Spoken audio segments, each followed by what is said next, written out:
first. I am over the doctor, guys. Like, good. It took me this long. It took you a while. I know. Proud of you. I know. I want to reconcile with the doctor. I almost want to send him like a gift. I don't think you need to. No. I mean, I still think he needs to adjust his systems. There's a better way. Yeah, I guess I shouldn't be so wishy-washy. Did you see some of the gifts I requested? Not requested, but suggested.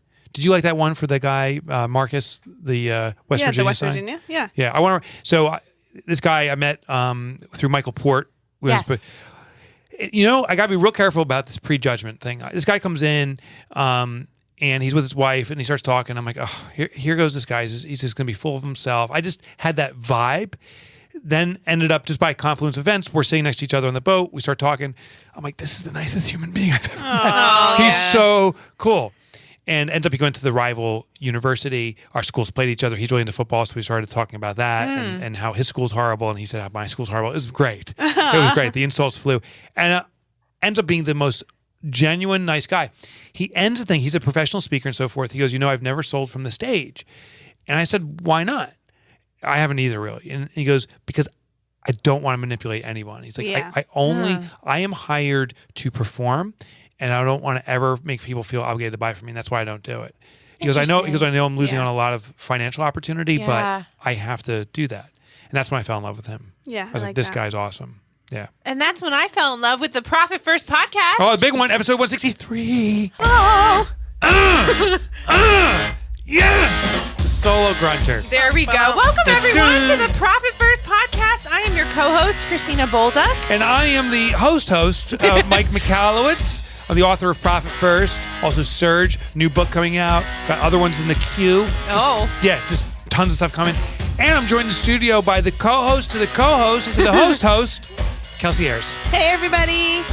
That's right. You can find us on iTunes, Stitcher, TuneIn Radio, Google Play, and of course, ProfitFirstPodcast.com and any other podcatcher that you use, really. And you're saying, I can listen to what? Where? You know what you can listen to on those channels?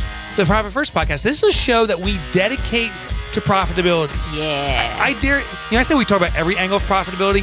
I think we talk about every angle of profitability. I mean, I think we touch on everything. Yeah. Today, we're going to talk about something you've probably never heard discussed on a show about profitability, and it's serving a wide spectrum of clients, particularly from our guest who is gender neutral.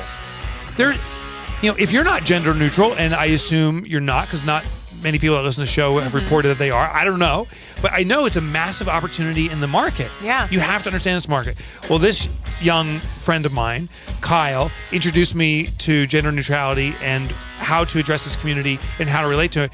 We hit it off, and I've been begging him to come on the show. And he said, yep, you know what? I'm back from Spain. I'm in Florida, Jacksonville. And I'm ready to come on the show. So I'm pumped for later on today. Awesome. When we talk with him. Do we have any upbeat icebreakers today? Yeah, let's do some upbeat instead of like Mike's doctor problems. If you had to describe yourself in 3 words, what would they be? God.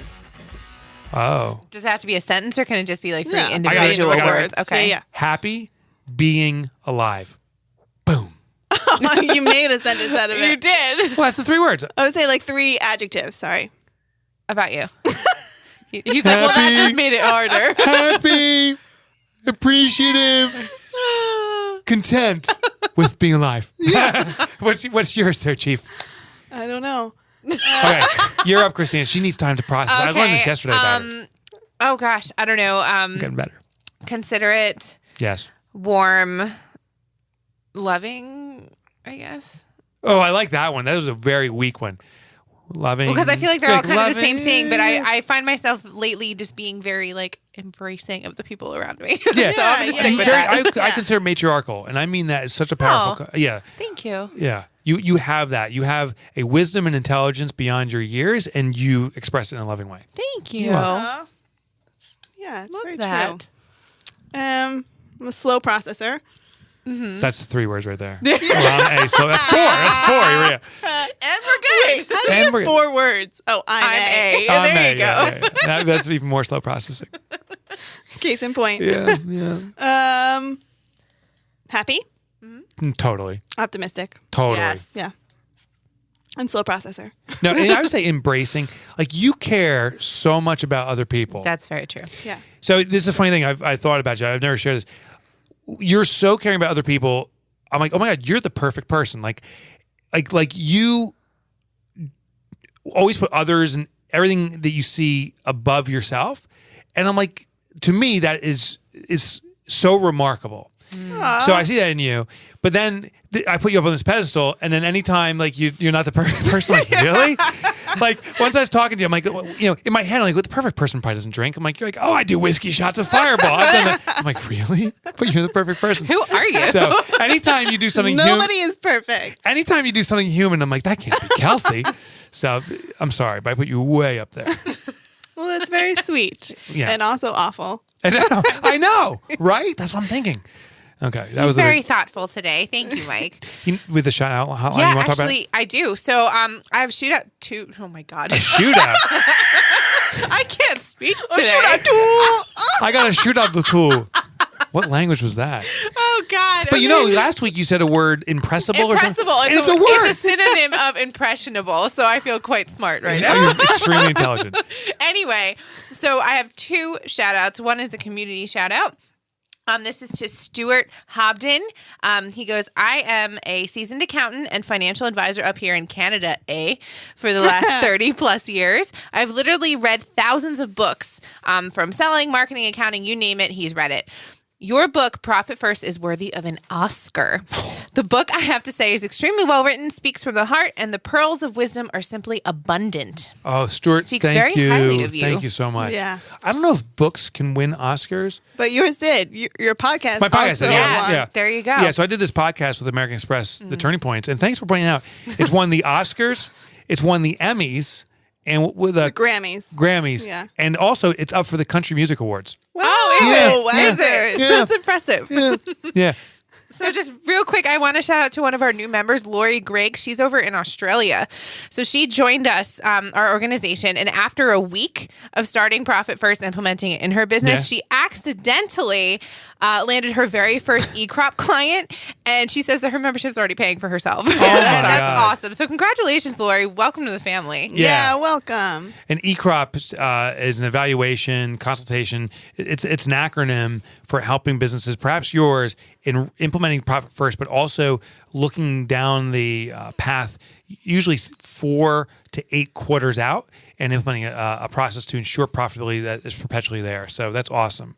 So congratulations to her. And you, my friends, if you're an accountant, bookkeeper, or coach, reach out to us. And if you're not, if you're an entrepreneur, definitely reach out to us, because you can be working with people like her in driving profitability in your business. And if you're an entrepreneur and you have a success story that you want to share with us, call that 844-876-7221 number and record your 20-second little ditty there. If you've achieved profitability, we got to start playing. I got to get those queued up. I know we have some. I got to start queuing them up again. So if you've achieved profitability, we want to hear the profit shout out at 844-876-7221. Or shootout. One with the other. Right. If it's not going so well, we'll do a shootout. In a little bit too, we're going to talk about Nextiva, Receipt Bank, Fundbox, and Fundera. They are all sponsors of our show, and we appreciate their support. And we'll tell you more details about them. But first, I want to welcome Kyle Graydon to our show. Kyle is passionate about removing the barriers and pressures of gender biases so that everyone is able to take their authentic self or be their authentic self while participating in the global economy. They have helped a variety of international organizations, including corporations, governments, and agencies, and not-for-profits. And they are going to come on our show to talk about how to address this market. By serving the spectrum, you're going to guarantee profitability to your business. One thing you don't know about Kyle is they play music and they have to dance all the time. That's awesome. They are your doppelganger. They are my doppelganger. That's awesome. Kyle, welcome to the show. Welcome. Welcome, Kyle. Hey, thank you for having me. I'm excited to be here. So you are my Mr. Sister, and I guess it was in Florida, we were hanging out together, getting a little wasted actually. And there was like 15 or 20 of us. And we started talking about gender bias, gender neutrality, and you really kind of gave me the 101 education on it. And I subsequently adopted the term, you're my Mr. Sister. Do you mind just addressing that right in the beginning, what that means to someone who is gender neutral and why people that are not gender neutral need to use that terminology? Yeah, absolutely. So something I realized in just being out as transgender and gender nonconforming, which means my gender identity that was assigned at birth does not match my gender identity that I identify as today. And so language is something that really comes into play because so much of our language is gendered. You think pronouns, he or she, you think, is this my son, daughter, or child? How do we use language to make people feel most comfortable? And this comes up, on a daily basis for me because the assumption is because of the way I look that I would use more masculine and male language and pronouns. So instead, I prefer that people use gender neutral language around me, and I use the pronouns they, them, and theirs. And really what that does for me is shows that you respect me, that you see me for how I want you to see me, and that you're not making assumptions about me. So oftentimes I'll just throw it out there, hey, my name's Kyle, or Kile, if you prefer, since I also speak Spanish, and my host mothers in Mexico and Spain were not able to pronounce Kyle, so Kile is also fine. But I always... Yeah, and then and if we were doing video, I would show you my sign name that was given to me by my deaf and hard of hearing brother. And then I always say, I use the pronouns they and them because pronouns, all they are a substitute for name. So in the same way you would respect somebody's name, like if your name is William, but somebody calls you Will, and you're like, hey, no, my name is William.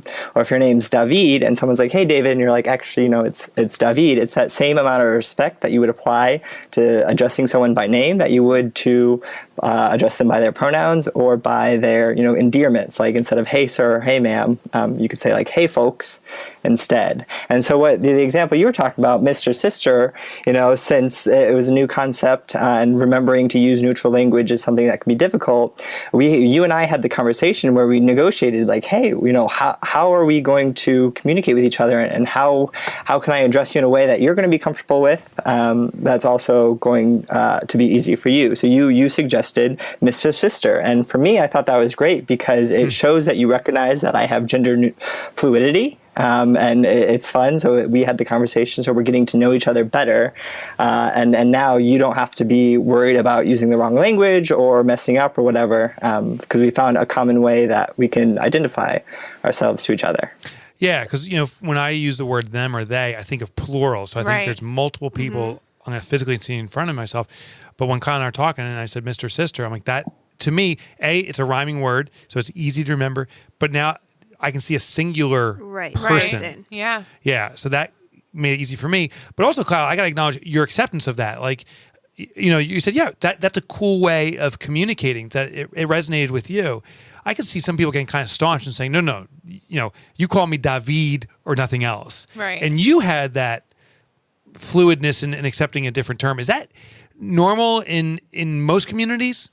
I would say I think that's something that's pretty unique to me. Because, language is personal. And so every person you're going to encounter is different. So not every gender nonconforming or gender neutral person will use they, them pronouns. Some will say he or she is fine. And so again, and having that conversation, you're getting back to knowing that person better, which is the ultimate goal of, relationships, and especially in building business relationships. For me, because even some people are like, they and them, that it's plural, the grammar, it's confusing, even though the Merriam-Webster dictionary did add they as a singular they. So we have to remember that our language constantly updates. But I had a manager actually at my last company that was, that said, they is really, really hard for me. Is it okay if I just call you Kyle? And I'm thinking, okay, I'm trying to build brand equity on my name, so I'm not going to change it. And so if you keep saying Kyle in a sentence in a group meeting, then people will know, yeah, you're talking about me. And so I find that beneficial. But some people, like if they may not be comfortable if you're purposely avoiding pronouns and just calling their name, just to avoid that, they may feel like, especially if you use pronouns for other people around you, they may feel like they're being treated differently.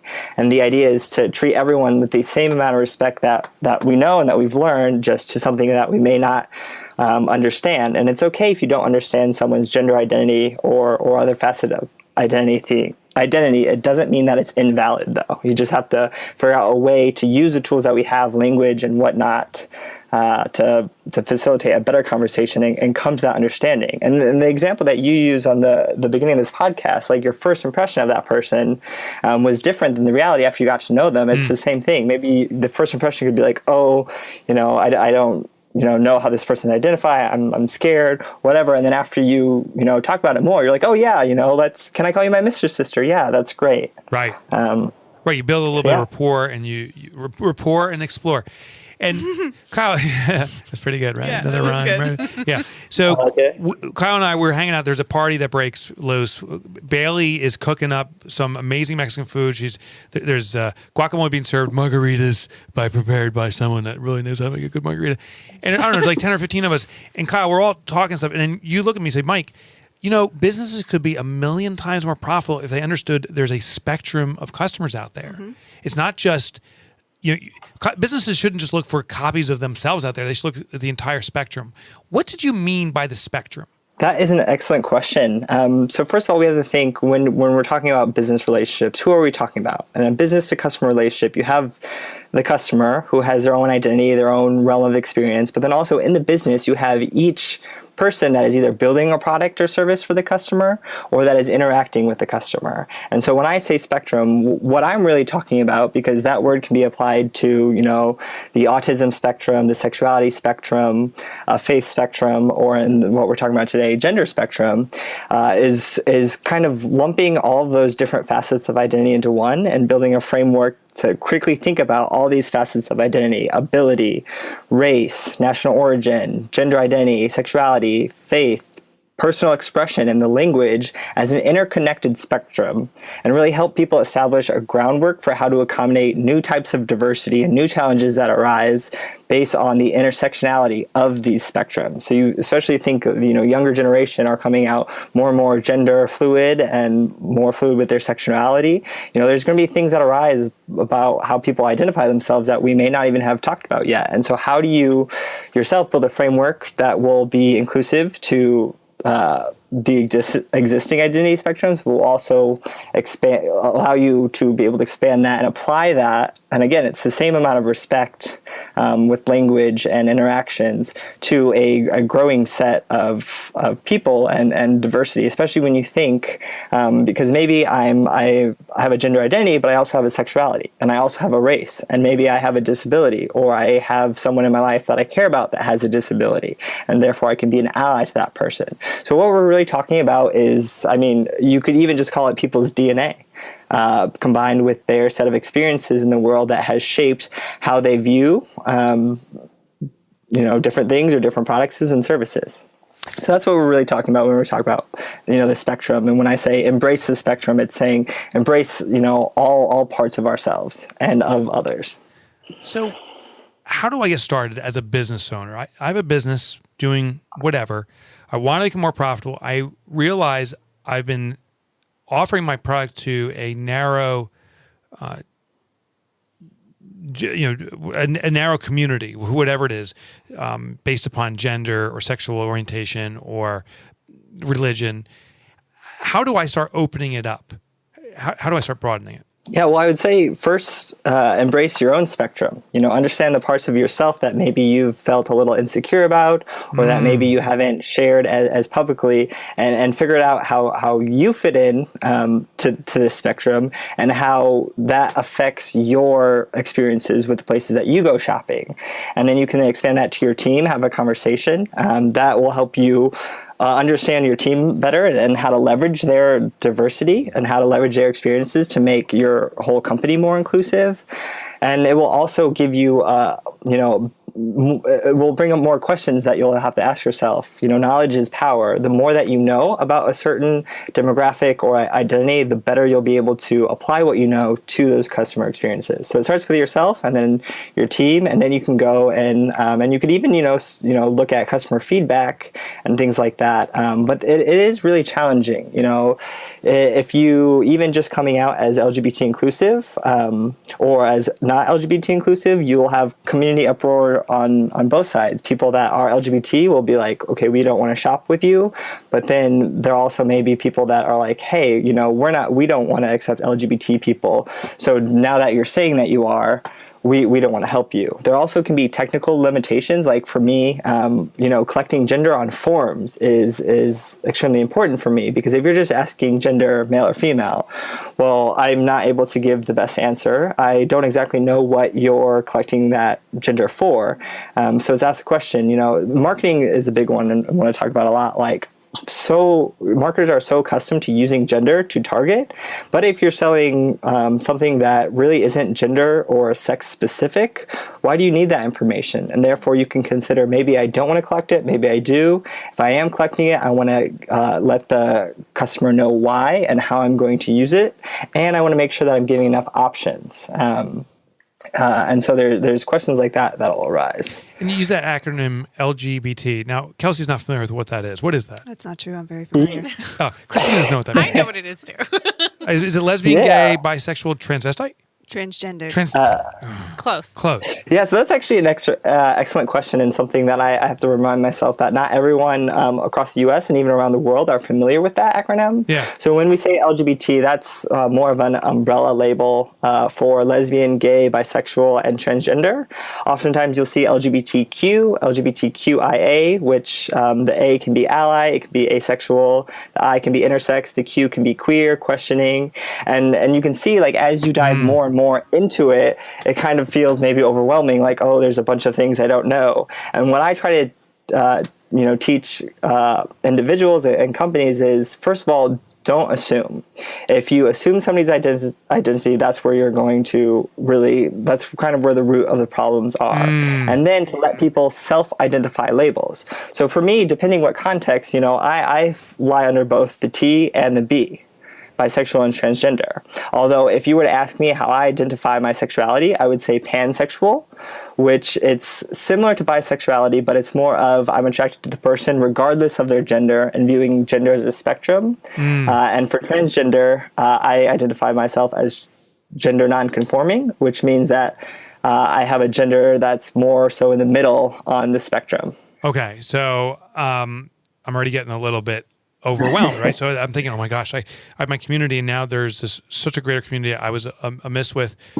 You suggested, Kyle, first I start investigating myself, like embrace my own spectrum, and then start broadening out from there. I'm also fearful, though, if I try to be more inclusive, do I become exclusive of the community I've already been serving? Yeah. So, and first, and exploring yourself, it's, an exercise that I did at certain Pride events and events to help people think of it in non-binary terms, so outside of like the male and female binary, is we had a gender spectrum. On one side we had masculine, on the other side we had feminine, at the top we had more like no gender, and then at the bottom we had more of like bigender or gender fluid, more of a mix of both. In the middle, we had uncertain. And so when we asked people, possibly for the first time, to identify outside of the male and female binary, what we got was this amazing array of people identifying all across the spectrum. And it's really, there's no kind of like set spectrum that's been agreed upon. And so it's what it means to you. So if you go and you identify all the way to the left as masculine and that's your identity, that's your identity.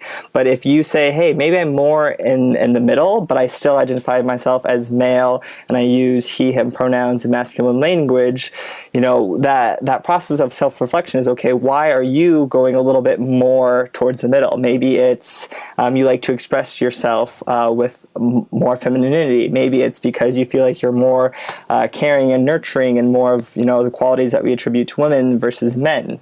And then the fear is very real of like, if I'm very vocally in support of one group, maybe another group will not be so receptive. And what I'm saying is, a lot of companies we're seeing are doing marketing, and they turn to that as their way to diversify and get more customers. And what I think is the best approach is just to be authentic, and again, apply that same level of respect and relationship building that you do with the customers that you have now to a new set of customers. And in those personal customer interactions, that's where you want to step to the plate and show your inclusivity, so that you don't even have to go out and say, hey, yes, we accept this population of people. It's when that population of people come to your business or service, you can say, hey, I see you for who you are. I want to be accommodating to you. I'm going to apply that same level of respect. And in my case, just knowing that gender is more than a spectrum and being accommodating of that goes more than, having a rainbow flag in your, which is the LGBT pride flag in your window. Because if I see that and I go in, but you're still calling me sir, or actually I have an example. So my journey as a customer has been very interesting. So I really like high heels. I'm just obsessed with them, and I always have been. Both Kelsey and Christine's eyes perked up. By the way, you're like, yes, they're great. They make you taller and you feel fabulous, and it's wonderful. And so I, passed them in the window, and I would always want them, but never had the courage to buy them. And the reason was because, like many young people, I got bullied heavily in school for my perceived sexuality. And then when I finally, for the first time, wore a dress and heels in public with my friends who were very supportive, I had a bad incident where a photo was taken, sent to my mother, and I was scared that I was going to lose all of my opportunities of going to college and getting kicked out. And so whenever so the first time I went into a shoe store to buy heels and buy shoes, I went up to the customer service desk to just ask the question, what are the differences in sizes? Because I'm new to it, and they would probably know. And before I even opened my mouth, the person at the desk was like, oh, men's shoes are over there. And I was just like, and what that does is it reminds me that, okay, yes, I look like a male. Yes, I'm going to have more of these pressures of gender biases. It's already hard to look as I do and wear heels down the street. And it's the first time I'm buying them. So what that did is brought me back to that experience that I had, that fear when I was younger. And that's really what you want to avoid, is you don't want to, remind people of the stuff they're already dealing with when they're coming, to shop with you. You want to embrace why they're there. And so, the better approach would just be like, hey, how can I help you? I would have asked the question, it would have gone over much better. And I even had experiences in just showing the failures of marketing. I had one of my best friends come with me. I searched this exact brand. I found their mobile app. I was browsing their mobile app. I found this amazing pair of heels that I had to have. I went in the store with my friend. We bought them. And then later, because I gave my email address at the checkout counter, I got an marketing email that was for men's loafers. And I'm thinking, okay, they never asked my gender, so maybe they assumed it at the cash register. All the data I have shows I'm looking at heels. It would be a better approach to say, hey, do you want to check out the latest collection of heels versus men's loafers? And every email I've gotten since then is about men's shoes. And so I'm like, okay, now I'm getting turned off from this brand. So you first want to make sure that you have the knowledge of these spectrums and how to apply the same level of inclusivity that you would to any customers to this new demographic, and then make sure those experiences are going to remind them why they came to you to shop or whatnot, and then you don't have to worry about alienating really anyone. And especially, and even if you do in your marketing want to say, hey, we're accepting to this group of people, find an example that of a customer that you serve that falls into both groups. Maybe, and that's where the intersectionality comes into play, because too often do we try to group people. Like LGBT in itself is so vast and different, with all the different labels of sexuality, but also people that are LGBT are also people of color. They're also people with disabilities. They're also people from all over the world. And so that one label, one identity is not all of who you are. You're multiple things. And so you have to recognize that because we're different in the world we live in, because there is so much misunderstanding, particularly about gender neutrality, is that you have to make the extra effort to be accommodating to those people, and that again, it may not even be anything that you did, because like me, if somebody calls me sir, okay, 9 times out of 10, whatever, just move on. But maybe that 10th time, if I'm having a rough day and it just reminds me, yeah, maybe I'll get mad and I'll yell. Or what I do actually, I am that kind of customer. I'm that guy. I'll just walk out of a store. I'll be like, okay, what you did, you just assume my gender, that makes me uncomfortable. I'm here to buy heels. You lost my business. Right. Or at the end of a customer service call, if they, say Mr. Graydon at the beginning, I'll simply ask the question at the end. I said, okay, so you called me Mr. Graydon. I don't remember anywhere where I identified my gender or that I prefer that language. Can you please change it in your system? And the bank that I have, actually, they were like, oh yeah, sorry, didn't realize, we'll change it. So when I went into the bank teller could pull up the information and say, oh, you prefer to just be called Kyle, not Mr. Graydon. And there's so many different touch points, it's the in-store visits, it's the phone calls, direct mail even, and all these different sales and customer service interactions where you can imply this inclusivity and understanding of the spectrum without, all of your customers having to know that you're doing this. What's your ideal customer service situation? What has been an exemplary experience that you've had? So, honestly, I prefer when people don't make a big deal about, my gender, or if I'm wearing nail polish, if they just treat me with, warmth and hospitality and just really make sure that they get the help that I need. I was watching a video, and to think expanding this same concept beyond gender identity and gender neutrality is, there was a video of a young person that was hard of hearing, was deaf. And they were talking about their customer service interaction. They went to the customer service desk to get a return. And the lady, said, you have to call this number. And the person was like, well, I'm deaf. I can't do that. How can you help me? And the person just kept writing and underlining the number. And the guy was like, you're not even trying. You're not even trying to help. That just the existing processes just was not accessible to this person. And so, they talk about the diversity in having teams. If you have someone that is familiar with disabilities or has a disability, they would know that process is inaccessible.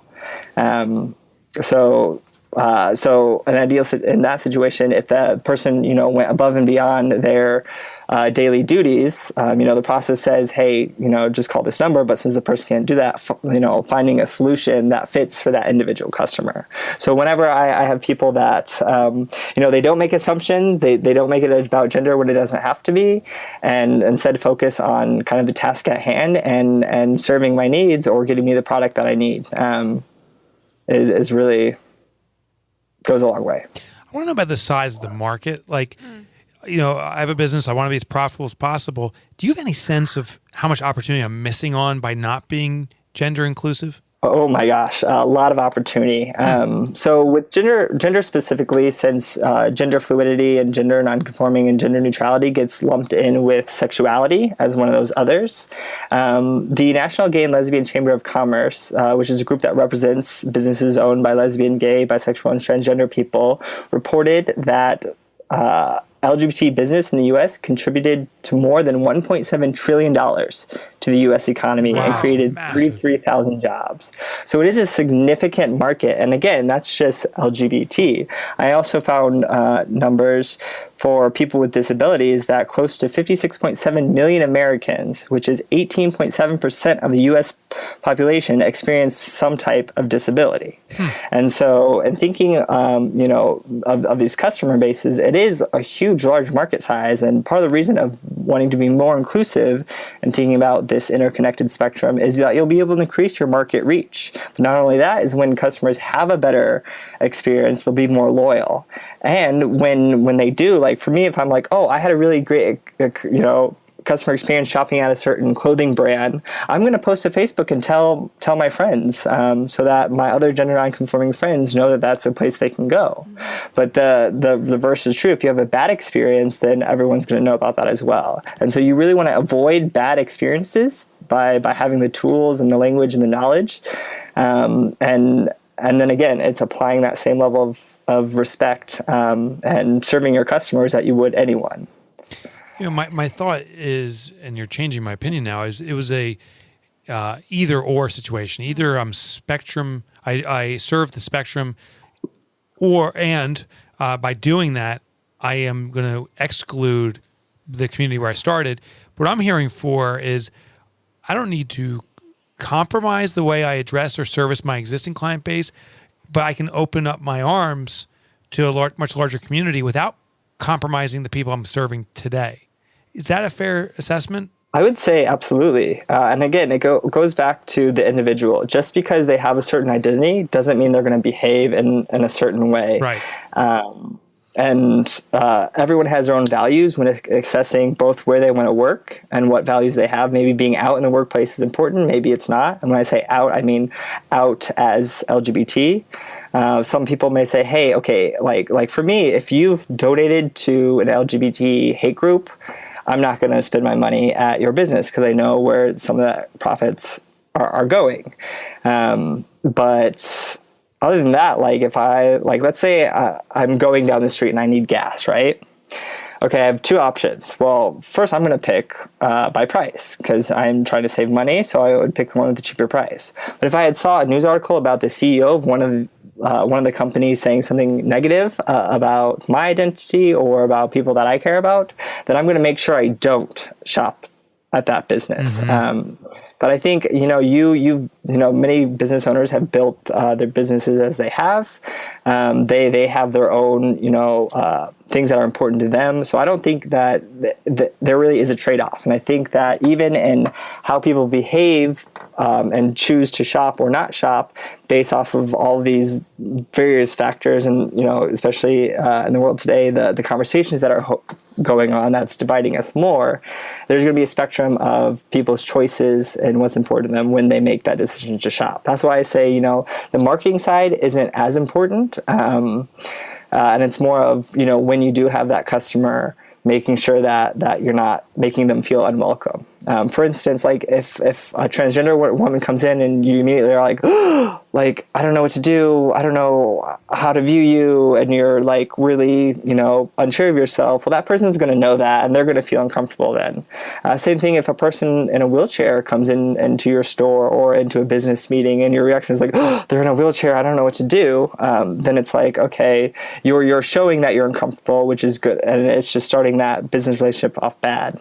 Same thing, like if you have a person in a wheelchair that comes in, and you have to go to the third floor, you're not going to be like, okay, let's go take the stairs. Oh, wait. You're going to be like, okay, we'll use the elevator instead. And so you just change based off of that customer how you're going to be welcoming to them. Same thing with gender neutral person, you just ask how they want to be identified. If you don't know, don't make a big deal of it. And instead of saying, oh, like for me, the men's bathrooms over there, you would say, hey, here's where the bathroom facilities are. You choose the bathroom that you're most comfortable with. And I should also take a step back. And the reason that I really focus on gender, even though in the spectrum we're talking about multiple facets of identity, is I think about it in three different parts. You have your DNA, which determines your sex chromosomes, your features, such as if you're able to grow facial hair or have broad shoulders, whatnot. It also determines, your skin color, your race, as well as in many cases if you're, born with a disability. So you have that as separate from your gender identity, which is your inherent sense of self, which is in itself a fluid spectrum. And that as separate from your gender expression and the language you use to identify yourself. And right now what's happening is all those are getting lumped together. And so your sex equals your gender identity, which equals, how you should dress and what language you should use. And what we're saying is no, people should decide for themselves how they express themselves and what language they use. Their identity, gender identity is valid. And it's true to who they are. And that is not directly correlated with somebody's actual body. We only have about a minute left, but I want to ask this. When it comes to the profitability, who has the bigger opportunity? Is it small business that embraces the spectrum or big business that embraces the spectrum? Ooh, that's an interesting question. I think they both have a really great opportunity to do so, just in very different strategic ways. At the end of the day, a business owner is going to know their customer base, especially like you think a global business versus a very local small business, who your customers are, what industry you're in. All these factors are going to take into a part. But I would say that there's, depending on the size and scale, like if you're a small business and you only operate in one area, there may be only so many diverse customers that you can reach by being this extra inclusive. Whereas a large company, you're reaching a lot more people, and the more people you reach, the more intersectionality, the more, they'll have layering identities that affect their purchasing decisions. But I definitely think both, especially like if the nature of your business is building long-term lasting relationships. Again, it's at the end of the day, it's about connecting and building relationships with people. And the more you can know about what makes people different and what, because of their difference, how they've had a different experience navigating this world than you, the better off you're going to be, the better able you're going to relate with that customer and better able to serve them, which in the end means more profit. Oh, yeah. I love it. Mm-hmm. All right, my dear listeners, you've met my Mr. Sister. Now, listen, Kyle can help you guide your business to serious profitability by embracing the spectrum. Kyle, where can they learn more about you? Yeah, right now, if you go to kylegraydon.com, that has most of my info and the best way to reach me. And I am getting ready to launch a consulting business called Embrace the Spectrum, where a co-op of different consultants across race, disability, gender, sexuality are coming together to really solve for specific needs for your business. Oh, nice. So powerful. Kyle, thank you for coming on the show. Amazing stuff.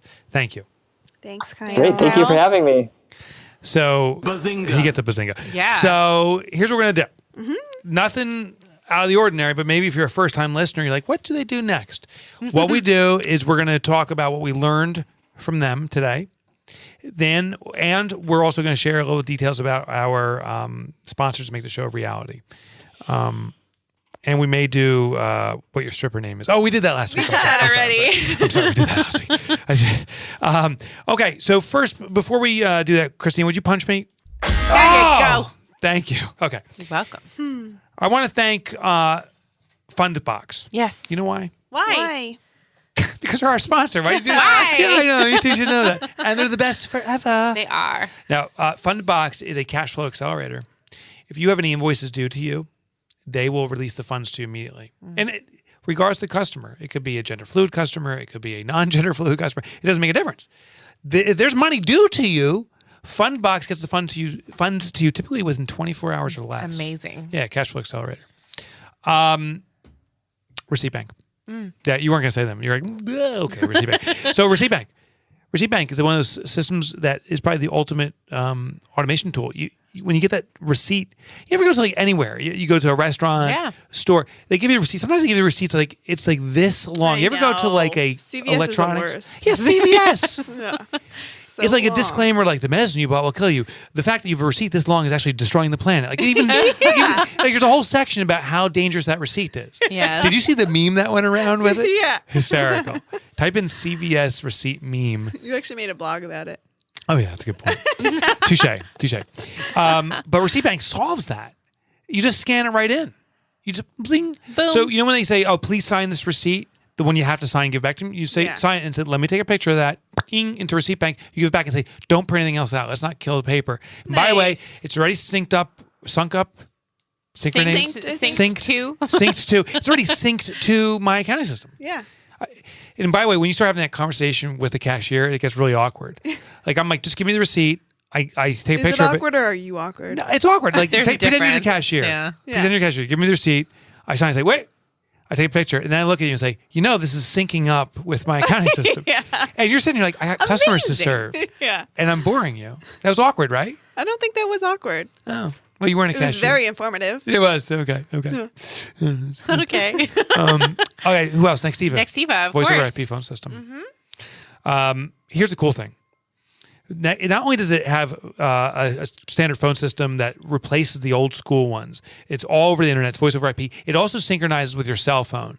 We have someone that we are getting we can't say their name, but not yet. But we're getting this phone system for who often is in a rural area. Yes. And she's like, my internet connection here is like 14 kilobytes, like the old dial-up modem, like that thing. Terrible. Terrible. She's like, but my cell reception is really good. She's like, so I can't use the Nextiva phone. And we said, wait, you can use the Nextiva phone. It synchronizes with your cell. And it pops up and says you have a Nextiva call coming in. And when she dials out from her phone through the Nextiva app, it comes up as caller ID from the office. Yeah. Yeah, that's awesome.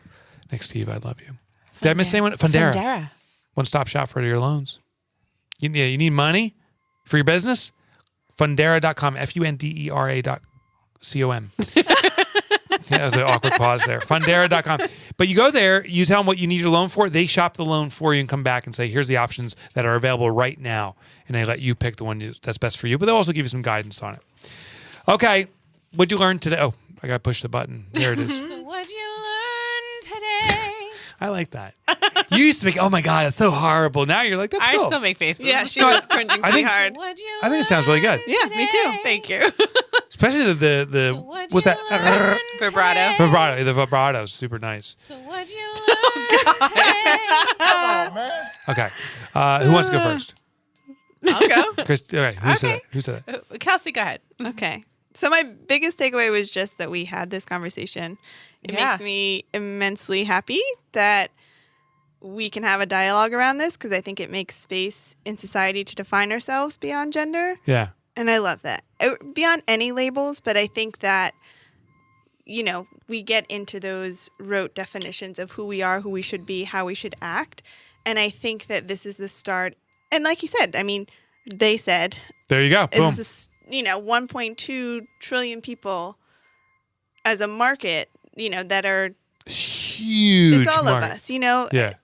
That there's no reason why we should continue to define ourselves that way. Yeah, and it wasn't 1.2 trillion people. It was 1.2 trillion dollars. 1.7. Because the planet has about 6 billion. Now you're going interglobal. You're like exactly. other planets. And you have no idea how many people are out there. I know. But that's great. Yeah, the fact we had the conversation, I love that. What'd you learn? I'm really happy too that we're finally accepting people as individuals rather than trying to put people in a box, as they said. But it's just also, this episode to me just serves as a reminder to, stop assuming what people are coming through your door with and just be a genuine good person and ask questions rather than saying, oh, this is what you're looking for, it's over there, rather than how can I help you? What can I do for you today? And taking that extra step to make them feel like you care for them individually and you want what's best for them. Yeah.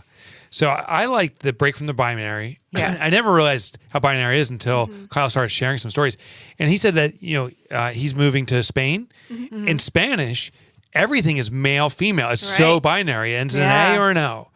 Cars, like, is that a coche? A lot of languages. Yeah. All of the romance languages. Yeah. All the romance. And it's interesting. There's this massive community that's on the spectrum. So I like that. I like about exploring yourself because I think we confine with the template that's put in front of us and we really don't explore all the different elements of ourselves. Yeah. And I think people are afraid to do that too. Yeah. But I think if you do that, you start seeing, wow, there's a lot more in this world. But my favorite thing, which is the adage for a profitable business, is show warmth and hospitality to all. Yeah. That was it. Yeah. That was it. Just warmth and hospitality. No one, I don't think, Kyle's not expecting perfect from the world. He surely hasn't experienced that. But if we show warmth and hospitality and seek to understand, he embraces it. And he's doing the same for us. He's showing warmth and hospitality, and they are showing the same for us. Right? I just made a mistake. Yeah. And Kyle will help navigate that. Right. And that's what's nice. It's like the fact that we had this conversation, the fact that he is going... They are going into companies to talk about it, right? Because it's so taken for granted that it needs to be planted in our brains. Totally. And there's no one's expecting perfect here. Kyle's not expecting perfect. But expecting improvement, and we all got to step up to respect. This. And respect, yes, and warmth, absolutely. And hospitality, and high heels. Yeah, and high heels. Not even I can deliver perfect, and I work in this space every day. Yeah. So there you go. But high heels makes it better. We should always. My Yeah. I'm actually a little bit intrigued now. Not that I want to wear high heels necessarily, but I do like wearing boots with high heels, and I like the lift. So now I'm like, maybe I should wear stilettos. You might like it. Yeah. There's no reason why you can't. All right, we got to get out of here, y'all. Christina, take it. What do people do with our podcast? You can go to profitfirstpodcast.com, of course. Yeah. And leave your questions and your comments and whatever you want to tell us. We want to hear it. Go to iTunes, Stitcher, wherever you listen to your podcast, or please rate and review. We very much appreciate it. It's the best way for other people to find out about. And listen, do you want profit in your business? I mean, embrace the spectrum. Serve your community. But I'll tell you one thing. The only way you will be able to do that is by sustaining your profitability. Like if you're not profitable, we talked about that 2 episodes back now, 2 weeks ago. Yeah. If you ain't profitable, Moshe was here, remember? He says, if you got no money, you go out of business. Yeah. So you have to be profitable. How do you sustain profitability? We believe it's by following the Profit First method. It's so easy to implement. It's not necessarily easy to stick with it. It's like joining a gym. It's so easy to go to the gym the first time. Yeah. Try to go for the rest of your life. That's why we have trainers. Just like the gyms have trainers, we have Profit First professionals ready to work with you hand in hand to make your business profitable. You can find them really easily. Go to profitfirstprofessionals.com. Step 1. Step 2. Oh, that was weird. I don't normally do that. Step 2, fill out the form. Real simply, and tell us about you. We will find the best Profit First professional who's matched up to you and make an introduction. By the way, they're members of our organization. They've been certified in our method, but they're own independent businesses. Yes. They're not our business. So there's no obligation saying this is the only person who's available for you. We'll make the best recommendation. You then evaluate them. We strongly suspect they'll be phenomenal for you. Yeah. But if they aren't a match for your needs, you can seek out another Profit First professional. We have a lot of Profit First professionals ready to help you. You just have to take the first step. Go to profitfirstprofessionals.com right now. And I think that's it. That's Join us it. next week. Yeah. Can't wait. Bye, everybody. Bye. See y'all.